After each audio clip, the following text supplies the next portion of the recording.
नमस्कार। अभी 48 वर्ष के पहले के घटनाक्रमों को याद करना थोड़ा कठिन ही होता है, लेकिन आपातकाल और उसके विरुद्ध के संघर्ष ऐसे हैं, उसके एक एक तफसील भी याद रखने वाले जैसे बात है।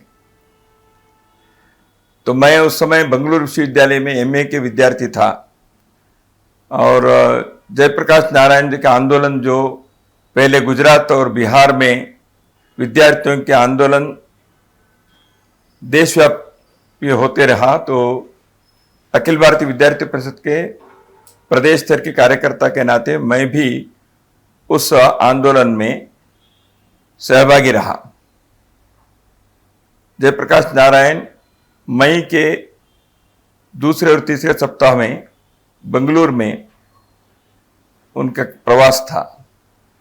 तो जयप्रकाश नारायण जी के लोकनायक जेपी के साथ बैठकर बातचीत करने का मौका भी हम लोगों को मिला था। उससे पहले भी सितंबर माह से ही हम लोग इस विद्यार्थी आंदोलन में लगे थे, इसलिए आंदोलन के बहुत सारे आयाम मेरे प्रांत में कर्नाटक में जो चल रहा था वो तो मुझे उस समय मालूम था।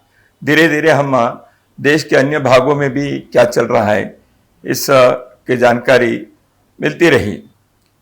भ्रष्टाचार के विरोध में, बेरोजगारी समाप्त करने के लिए, शिक्षा पद्धति में परिवर्तन लाने के लिए एक संघर्ष के बिगुल बजाता। तो मई के अंतिम सप्ताह तक देश के अंदर विद्यार्थी युवा संघर्ष समिति ये बनी थी और देश भर में जनता संघर्ष समिति और विद्यार्थी युवजन संघर्ष समिति ऐसे दो आंदोलनों के मंच बने थे।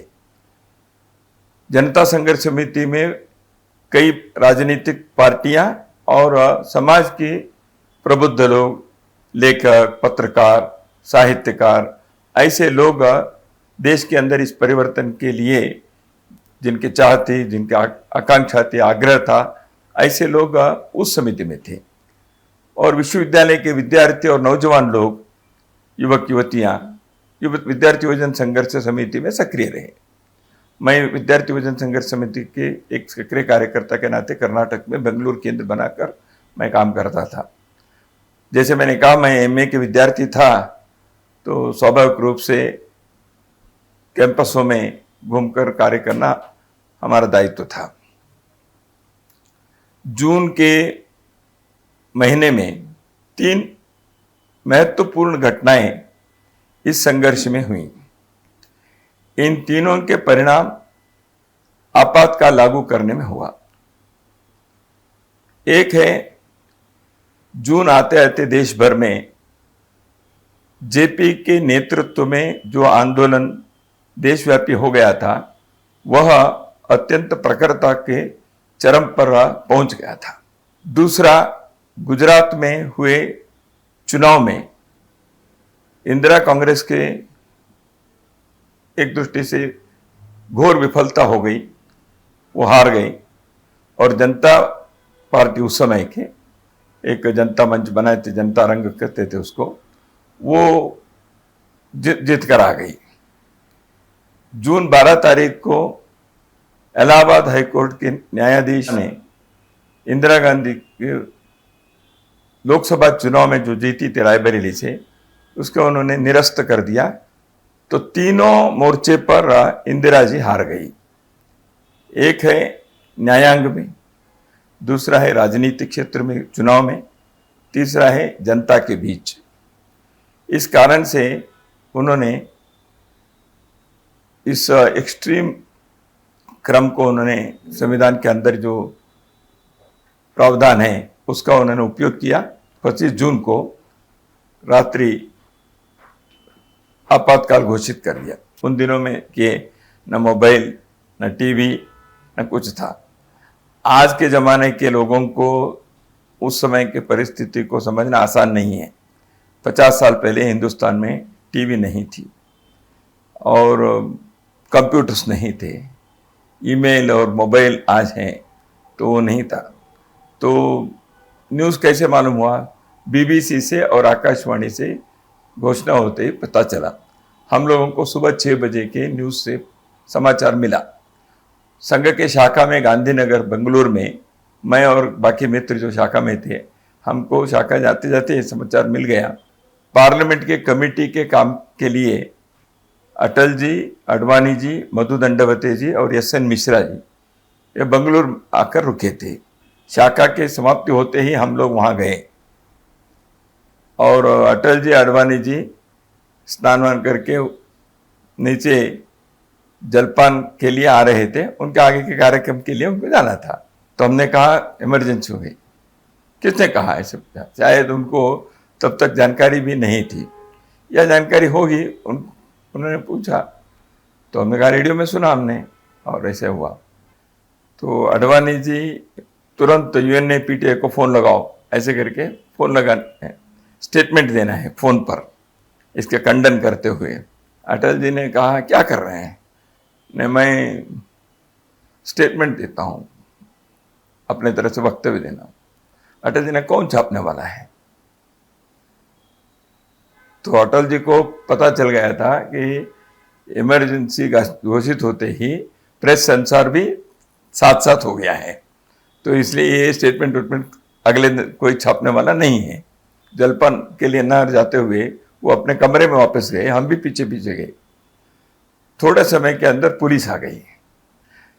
तो उस ऐतिहासिक क्षण के लिए मैं साक्षी रहा। अटल जी, अडवाणी जी, एस.एन. मिश्रा जी तीनों को पुलिस ने गिरफ्त करके हाईग्राउंड पुलिस स्टेशन पर लेके गए। उनके ऊपर मीसा लग गया। हम लोग वापस गए, अंडरग्राउंड हो गए हम। तो जून के महीने में विद्यार्थी परिषद का अभ्यास वर्ग था। हम अंडरग्राउंड में ही उस अभ्यास वर्ग का आयोजन किया 3 दिन। वापस आने तक हम लोगों के ऊपर भी मीसा लग गया है ऐसे पता चला, तो हम भूमिगत हो गए।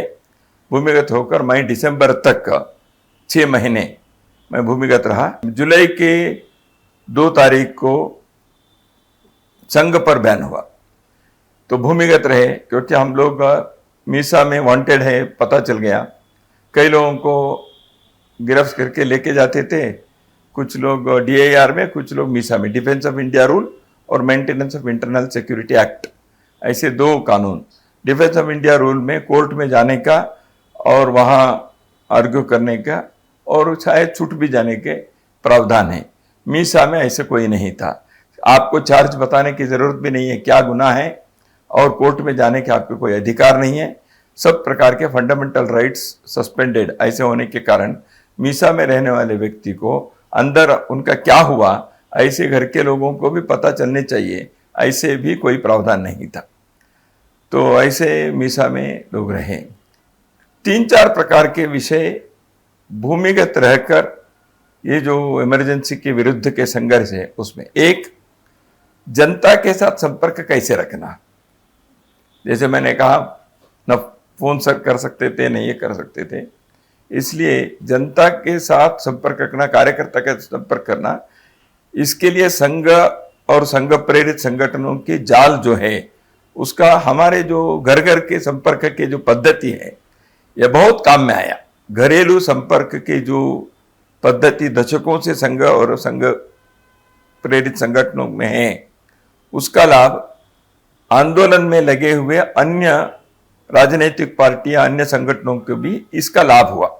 मेरे पास बहुत ऐसे उदाहरण हैं। जैसे रविंद्र वर्मा जी बेंगलुरु आए थे तो उनको कहाँ रखना और पुलिस को पता ना चले ऐसे उनको लेके आना और रेलवे स्टेशन से और सुरक्षित वापस भेजना, ये काम अत्यंत गूढ़ता से हम लोग कर सके। उसका कारण है संघ की कार्य पद्धति के अंदर ये जो घर के संपर्क था वो। दूसरी बात, लोगों को क्या चल रहा है ये पता नहीं चलता था क्योंकि समाचार पत्र सब सेंसर के कारण केवल सरकार के अनुमति से छपने वाले समाचार छोड़कर बाकी कोई भी समाचार नहीं छपता था। कौन कहाँ अरेस्ट हो गया, किसका क्या हुआ, कोई पता नहीं चलता था। तो इसलिए एक भूमिगत साहित्य के छपने का, पत्रकारिता के एक जाल अपने नेटवर्क बनाने के एक बहुत सफल योजना बनी और उसके क्रियान्वयन हुआ। ये दूसरे एक बहुत बड़ी उपलब्धि है अपने देश के इमरजेंसी के भूमिगत संघर्ष की। तीसरा है, जिन लोगों के अरेस्ट किए या पुलिस स्टेशन में, जेल में जिनके ऊपर अमानवीय दमन और हिंसा हुई, या जेल में भी रहे, हिंसा भले ही नहीं हो, जेल में रहने के कारण कई लोगों के आजीविका पर असर हुआ और उनके घरों में, परिवारों में कमाई करने वाला नहीं है और वो जेल में है। तो इस कारण से जो परिस्थिति बच्चों के लिए, परिवार के लिए था, उसके संभालने का और उन लोगों के योगक्षेम की व्यवस्था करने के एक बहुत बड़ा काम था।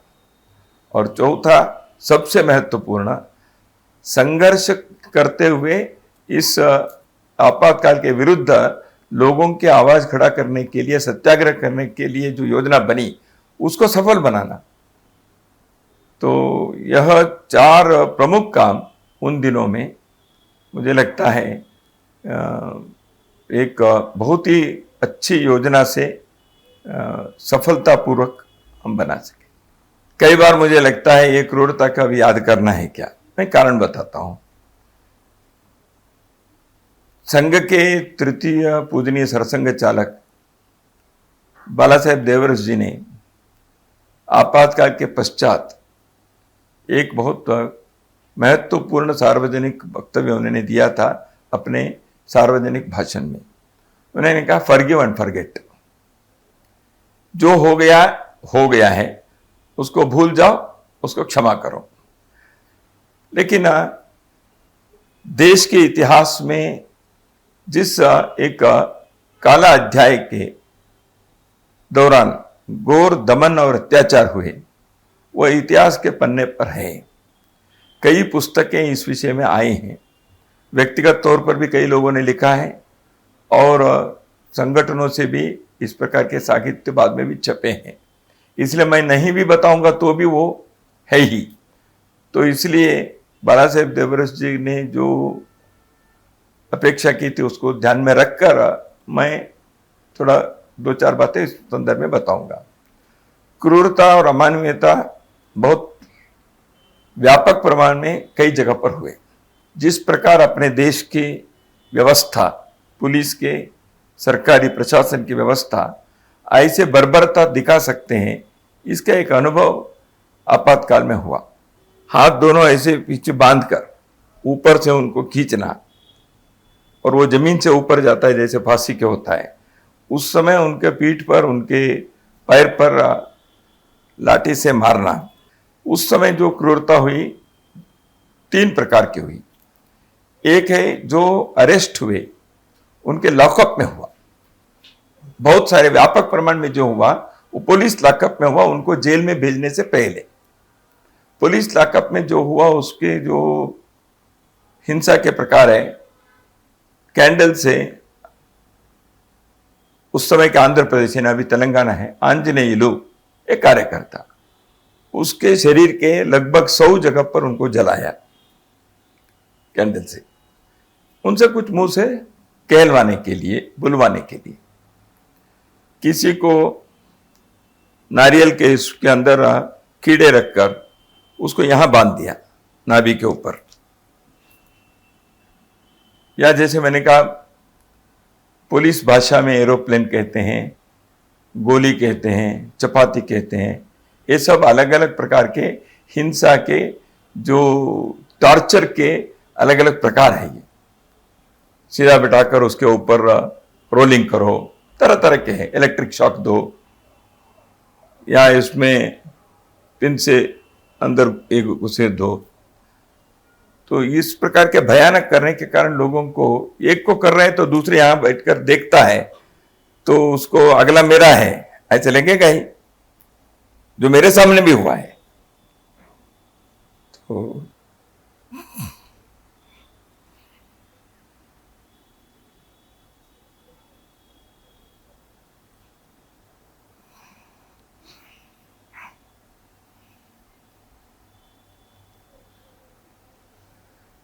बहुत लोग जो जेल में आए, ऐसे लोगों का उस समय जेल के अंदर कई लोगों को आने के बाद लॉकअप में 3 दिन 4 दिन जिस प्रकार उनके साथ ये अमानवीय अत्याचार हुए, वो उस स्थिति में जेल में आने के बाद उनको 10 दिन 15 दिन मालिश करना, ये सब महीने तक किया। कुछ लोग जीवन भर विकलांग हो गए। कुछ लोगों के जीवन भर किसी न किसी प्रकार की व्याधि हो गई। कुछ लोगों को जीवन भर आंखें चली गई। तो ये हुआ है।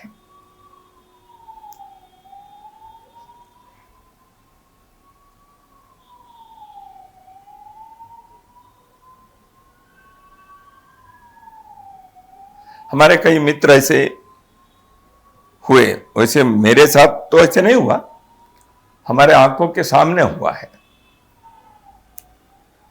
तो जिनको ऐसे हुआ, उन्होंने बाद में किसी भी प्रकार के उनके मुंह से कोई अपशब्द नहीं आए और उन्होंने इस आंदोलन से दूर नहीं गए या उनके घर के लोग संगठन को नहीं छोड़े। कर्नाटक में राजू करके एक उसके हत्या हो गई पुलिस स्टेशन के अंदर। तो ऐसे कई प्रकार के लॉकअप की जो हिंसा है ना, वो देश भर में बहुत जगह पर हुए हैं। दूसरा एक है कि बाहर होने वाले, मैं बेंगलुरु के एक घटना जानता हूं, मैं बहुत सारे देश भर के भी मालूम है। ओम प्रकाश कोहली जी दिल्ली में थे, जो गवर्नर रहे, राज्यसभा सदस्य रहे, विद्यार्थी परिषद के अखिल भारतीय अध्यक्ष भी थे। दिल्ली के एक तिहाड़ जेल में सब जानते हैं कि ओम प्रकाश कोहली जी थोड़ा सा दिव्यांग थे चलने में। उनको पुलिस ने लात मारा जेल के अंदर, लॉकअप में। उनके साथ अत्यंत अपमानकर व्यवहार किए। वो कॉलेज के प्रोफेसर थे। खड़े होना मुश्किल था, ऐसे व्यक्ति के साथ ऐसे किए। ऐसे देश भर में हुए। तो बेंगलुरु में एक गायत्री करके एक महिला, उन्होंने सत्याग्रह किया। सत्याग्रह करने के बाद उनको अरेस्ट किया, जेल में ले गए। 15 दिन के बाद उनके, वो सत्याग्रह करते समय वो आई थी, वो गर्भवती थी, तो वो सत्याग्रह की। लॉकअप में लेके जाने के बाद उनके प्रसव वेदना जब हुई तो हॉस्पिटल लेके गए। तो हॉस्पिटल में उनको पलंग पर सुलाए थे। तो डिलीवरी उनकी जो हुई, उस समय उनके दोनों पैर को जंजीर से बांधा हुआ था।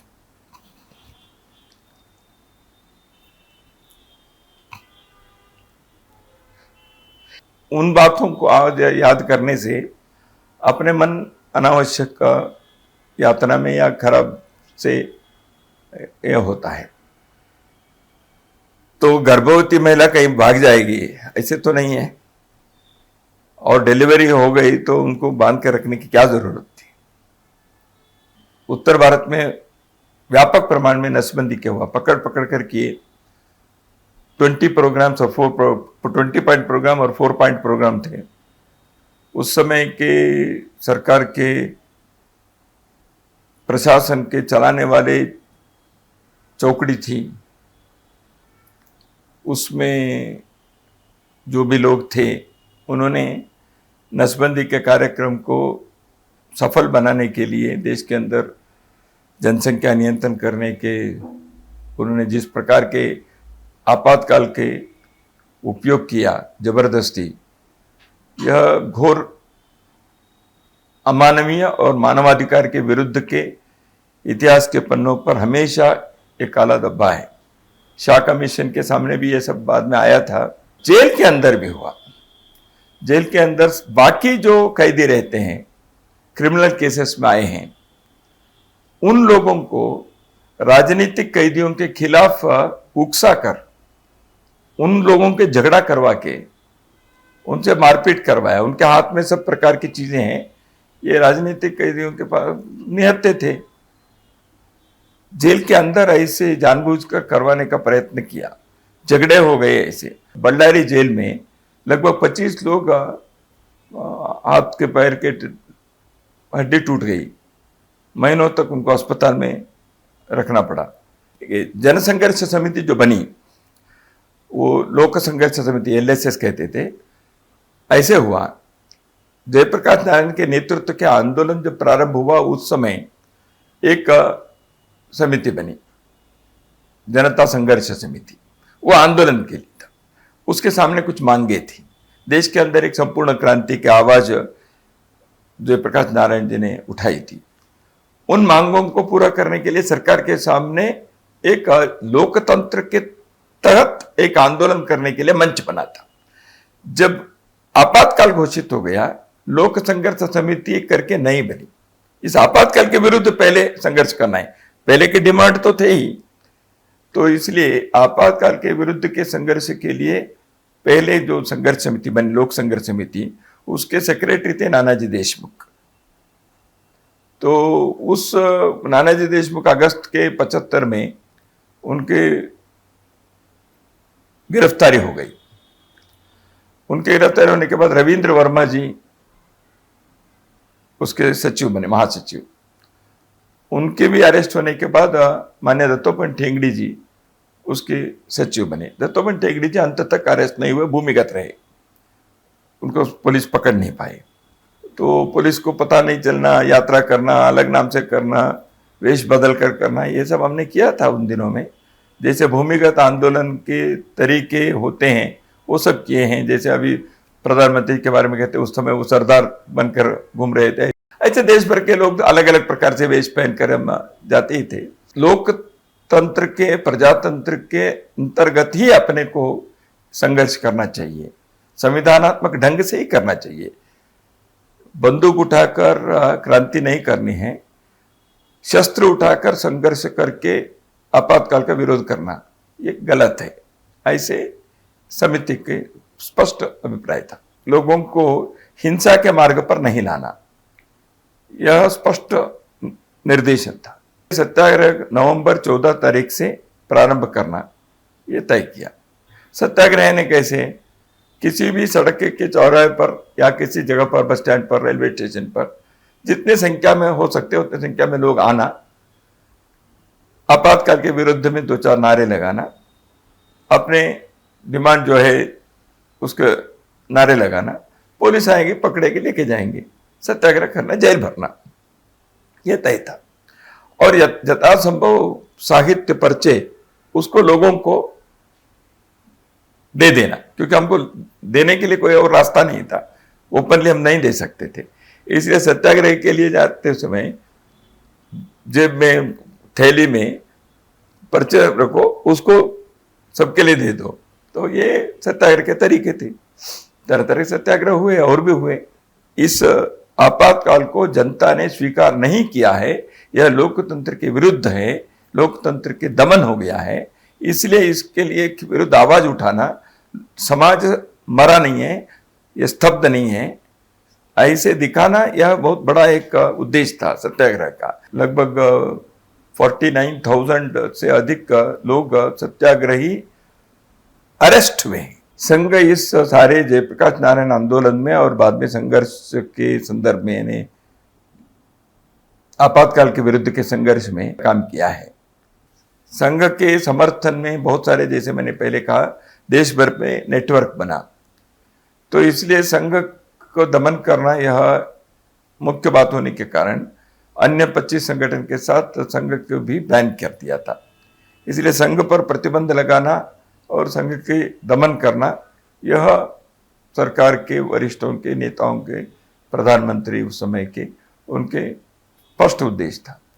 तो इसलिए संघ को दमन करने के लिए उन्होंने स्वयंसेवकों के पुराने सूची उनको मिली, वो कहीं किसी के डायरी में मिल गई, या कार्यालय उन्होंने बंद करवाया, इमरजेंसी के बाद कार्यालय पर जाकर उसके सब राइड किए, कार्यालय के ऊपर ताला लगाया, तो कार्यालय के अंदर जो सूचियाँ थी स्वयंसेवक सूची, गुरुदक्षिणा के कार्यकर्ताओं की सूची है, ऐसे लोगों के सूची पकड़ पकड़ कर उन्होंने उन घरों में गए, तो घर पे बैठे हुए व्यक्ति को भी लेके आए। तो इसलिए उनको संघ की व्यवस्था के पद्धति की सूची का लाभ उनको मिला, तो वो भी किया है। कई जगह पर संघ के कार्यकर्ता सरकारी या कॉलेज में नौकरी में है, बैंक में नौकरी में है, तो दबाव डालकर उनको वहाँ से ये किया, तुमको सस्पेंड कर देंगे, ये कर देंगे, इस प्रकार के उनके नौकरी के वगैरह वगैरह किया। या व्यापारी वगैरह है तो उनके ऊपर किसी न किसी प्रकार से कानून से कई लोगों को दबाव डालने का प्रयत्न किया। दूसरा और एक है कि सामान्यतः जो टार्चर हुआ है, अधिकतर टार्चर जो पुलिस लॉकअप में हुआ वो स्वयंसेवकों पर ही हुआ है। इसके दोनों कारण हैं। एक है भूमिगत काम में सक्रिय स्वयंसेवक अधिक थे, इसलिए वही पकड़े गए, वो पकड़े गए तो उनका किया। दूसरा, उनको लगता था कि ये इनसे बहुत जल्दी हम बुलवाएंगे। अंडरग्राउंड लिटरेचर छपता था, उदाहरण के लिए, कहाँ छप रहा है पूछेंगे, तो स्वयंसेवक बोलता नहीं था, तो उनको टार्चर करने के बाद भी स्वयंसेवक के मुंह से शब्द नहीं निकलते थे, तो इसलिए उनका अधिक टार्चर इस कारण से भी हुआ। एक है स्वयंसेवकों की निष्ठा के कारण, स्वयंसेवकों की संख्या के कारण। बहुत बार स्वयंसेवक का इसमें एक बड़ी संख्या ऐसे हैं जो नित्य की शाखा में नहीं थे। कई वर्ष पहले वो शाखा के नित्य के काम में थे, किसी न किसी कारण से, व्यक्तिगत कारण से तबादले हो गए, घर के कुछ कठिनाई के कारण वो नित्य शाखा के काम में नहीं होंगे, लेकिन वो स्वयंसेवक तो था। ऐसे लोग बहुत एक हमारे लिए गर्व के विषय है। बहुत बड़ी संख्या के ऐसे स्वयंसेवक का आपातकाल में भागे नहीं, दूर नहीं गए, उल्टा वो सक्रिय हो गए, क्योंकि उन्होंने क्या कहा, देखो हम स्वयंसेवक है, पुलिस को पता नहीं है क्योंकि हमारे नाम अभी सूची में नहीं है, इसलिए हमारे घर का उपयोग करिए। हमारे घर में भूमिगत कार्यकर्ता रुके, भोजन करे, क्योंकि हमारे घर पुलिस के राडार में नहीं है। ये कहने की हिम्मत कार्यकर्ता स्वयंसेवकों ने की उस समय। ऐसे कई स्वयंसेवकों ने जो जेल में रहे सत्याग्रह करके या ऐसे ही अरेस्ट होकर जो गए, उनके परिवार के संदर्भ में जगह जगह पर सूची बनाकर उनके घर में महिला है, बच्चे हैं, उनके भोजन की व्यवस्था वगैरह करने के लिए उन्होंने लिस्ट बनाई। अपने तरह से उन्होंने कंट्रीब्यूशन किए, अपने घर से कुछ व्यवस्था, आर्थिक सहायता की। ऐसे जगह जगह पर इसके कार्यकर्ताओं ने व्यवस्था की। तो इस व्यवस्था के कारण बहुत सारे स्वयंसेवकों के घर में भले ही कमाई करने वाला व्यक्ति नहीं था, कुछ न कुछ ऐसे मदद हुई। ऐसे भी हैं, 2-4 जगह पर लड़की की शादी तय हो गई थी, तो ऐसे भी मुझे मालूम है, कई घटनाएं ऐसे हैं। स्वयंसेवकों ने, बाकी लोगों ने वो शादी न रुके, न टूटे, भले ही वो जेल में है, पिताजी चिंता मत करो, ऐसे करके खड़े होकर शादी भी करवाई। तो ये कार्यकर्ताओं ने किया है। दूसरे संगठन, दूसरे पार्टी, उनके लिए भी स्वयंसेवकों ने किया है। संघर्ष में जो थे उन सबके लिए करना यह था। जेल में रहने वाले संघ के प्रमुख कार्यकर्ता सामान्यतः अपने संघ के स्वयंसेवकों को बाहर के जब मिलने वगैरह आते थे जेल में, यही उन्होंने बताया, सभी के साथ समान व्यवहार होना चाहिए। इसलिए मुझे याद है, सर्वोदय के 2 कार्यकर्ताओं के घर में कर्नाटक में जब परिस्थिति अच्छी नहीं थी, संघ के स्वयंसेवकों ने उनकी व्यवस्था की। मैं ये नहीं कहना चाहता, उसको कोई क्रेडिट नहीं लेना है, संघर्ष में हम सब साथ हैं। एक दूसरा और एक था, संघर्ष के लिए भी राशि चाहिए थी, लिटरेचर छपना है, प्रवास करने हैं, ये सब करना था। संघर्ष के लिए जो संघर्ष निधि चाहिए, वो भी स्वयंसेवकों ने समाज से इकट्ठा की। किसी भी देश में लोकतंत्र जहां है, वहां लोक की आवाज को दमन करने के, कुचलने के कोई भी प्रयत्न वह सफल नहीं हो सकता। और कुछ समय के लिए आप दमन कर सकते हैं, जैसे 20 महीने आपातकाल रहा, लेकिन दमन नहीं हो सकता। लोगों की आवाज हमेशा एक लोकतांत्रिक व्यवस्था में वो बुलंद रह सकती है, उसको बुलंद रखना चाहिए। आपातकाल के विरुद्ध के संघर्ष क्यों सफल हुआ? क्योंकि इस प्रकार लोगों के जागरूक रखने के और एक संगठनात्मक नेटवर्क रखने के उस समय के नेतृत्व ने इस विषय के बारे में लोगों के लिए योग्य मार्गदर्शन दिया, ऐसे लोगों को तैयार किया था। उस आंदोलन में विशेष करके ये विद्यार्थियों के, युवजनों के एक आंदोलन से देश भर में एक परिवर्तन के लिए आंदोलन चला। इसलिए देश के नौजवान विद्यार्थी और नौजवान लोग देश समाज के बारे में जागरूक रहकर समय समय पर अपने आवाज को उठाना, सही दिशा क्या है इसके बारे में निर्णय करते हुए एक प्रबल जनशक्ति की आवाज बनना, यह यदि हमेशा उनकी ट्रेनिंग रहना ये होता है तो समाज के लिए हमेशा वो एक रक्षा कवच बनता है, एक आशादीप बनता है। तो मुझे लगता है वो होना चाहिए हमेशा। दक्षिण भारत में उसके नेतृत्व दिए माननीय होवे शेषाद्री जी ने, बेंगलुरु केंद्र था उनका। पूरे दक्षिण भारत के उस समय 4 राज्य थे, अभी तो तेलंगाना आंध्र मिलाकर 5 राज्य हो गए। उन 4 राज्यों के उस समय पूरे उन्होंने साहित्य के नेतृत्व उन्होंने दिया। कैसे? जगह जगह पर हमने प्रेस ढूंढे, रात को प्रेस काम करना, और प्रेस काम करना आवाज नहीं आना, तो इसलिए बहुत उसके लिए मशक्कत करने पड़ती थी। तो 2 पन्ने के 4 पन्ने के पत्र पत्रिकाएं छपवाना, उसमें न्यूज आइटम अन्य देश के अन्य भागों में क्या चल रहे हैं इसके बारे में जानकारी इकट्ठा करना। ये जानकारी इकट्ठा कैसे करना, वो थोड़ा सा हम कुछ फोन का भी उपयोग किए, भूमिगत इसमें अलग अलग नाम से किए, प्रवास करने वाले लोगों से लिखवा कर लाते थे, एक नेटवर्क का शुरू किया था।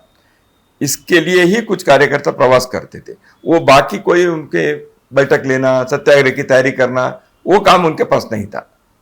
वो एक दृष्टि से पत्रकार जैसे अंडरग्राउंड पत्रकार कार्यकर्ता थे, वो कोई पत्रिका क्षेत्र के सभी नहीं थे, लेकिन न्यूज कलेक्ट करके उसको लिखना। और लेखक लोगों को एक जगह जगह पर बनाते। 2 बार लेखक लोगों के कार्यशाला किए कर्नाटक में, उन दिनों में तो मैं तो कर्नाटक में था, ऐसे देश के अन्य भागों में भी जरूर किए होंगे।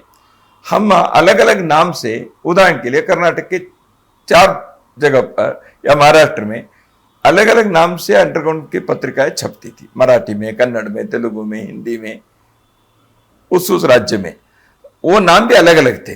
कर्नाटक में कन्नड़ में ही 3 नाम से 3 जगह पर छपती थी। हाँ, उसका छपने के बाद 2 प्रकार के छपना, एक है प्रिंटिंग प्रेस, वो आवाज करता है, पुलिस पकड़ सकते हैं, इसलिए हाथ से साइक्लोस्टेल करना, घुमा घुमा कर साइक्लोस्टेल करना, रातों रात काम करते थे, 1,000 प्रति निकालना रात भर काम करके। उसको सुबह 3:30-4 बजे से 5 बजे के बीच सामान्यतः जाना, सड़क पर घर के गेट के पास जहां पेपर रखते वहां डाल देना, ऐसे हम करते थे। तरह तरह के किए। वो सिनेमा देखने गए, उदाहरण के लिए मतलब कैसे किया, एक जगह पर सिनेमा देखने के लिए 4 लोग गए, हाथ में वो पत्रिका के जेब में वह सब रखे गए, तो वहां बालकनी सीट में गए ऊपर के, तो वहां से उसको धीरे धीरे ऐसे नीचे कर दिया। तो कई जगह पर बालकनी ऐसे होता है, तो बालकनी के ऐसे किया तो नीचे करके अंधेरे में बाहर चले गए, तो वो सारे पेपर नीचे गिर गए, इतने लोगों के हाथ में गए। तो डिस्ट्रीब्यूट करने के तरीके अलग अलग थे। जेल में सुबह से शाम तक कैंप जैसे हम चलाते थे। 2 प्रकार के कैदी थे, जो इमरजेंसी के कैदी, आपातकाल के।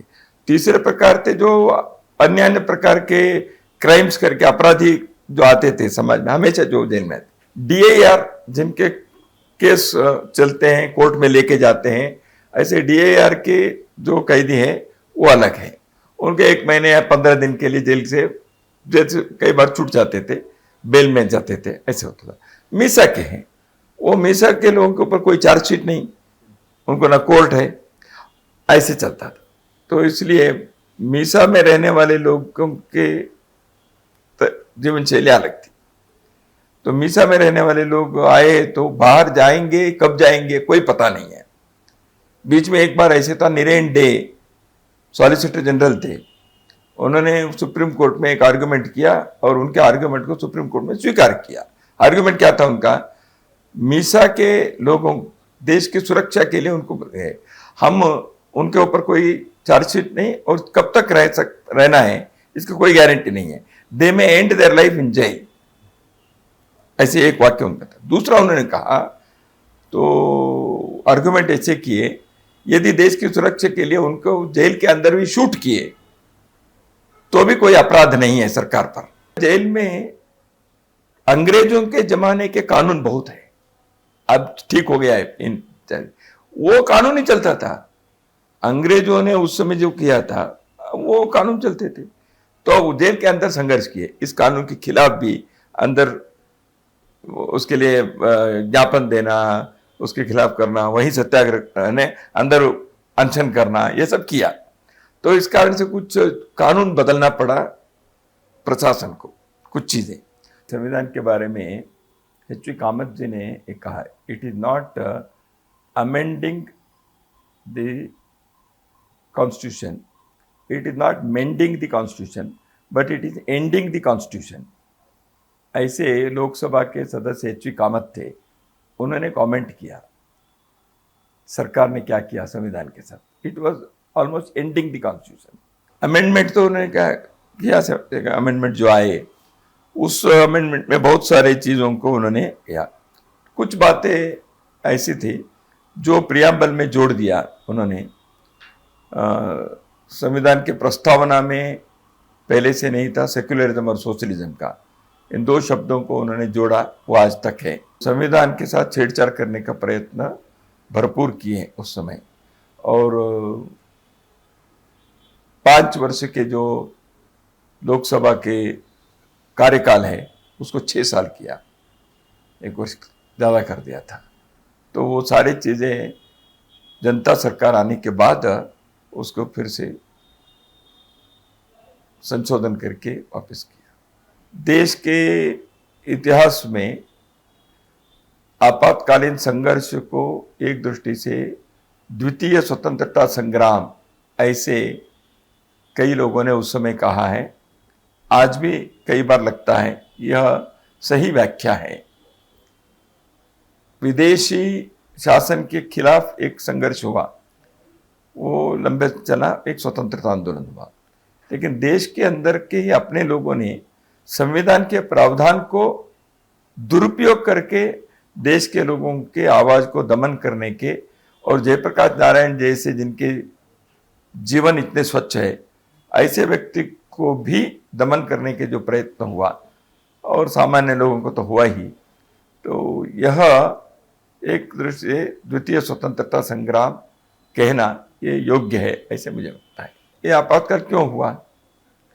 देश में आपातकाल होते जब देश असुरक्षित है तो आप आपातकाल करिए। व्यक्ति या पार्टी असुरक्षित है, अस्थिर है, उसके लिए संविधान का उपयोग करना या दुरुपयोग करना यह लोकतंत्र में कभी भी नहीं होना चाहिए।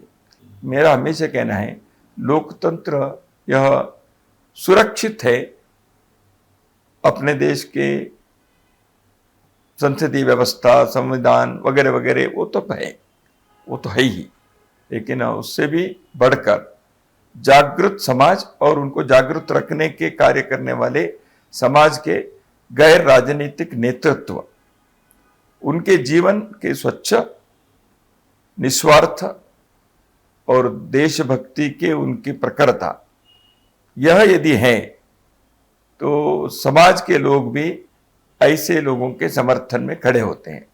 इसलिए हमेशा देश के लिए इस प्रकार के नेतृत्व समाज में हर क्षेत्र में रहना चाहिए, वह देश के लिए भरोसा है।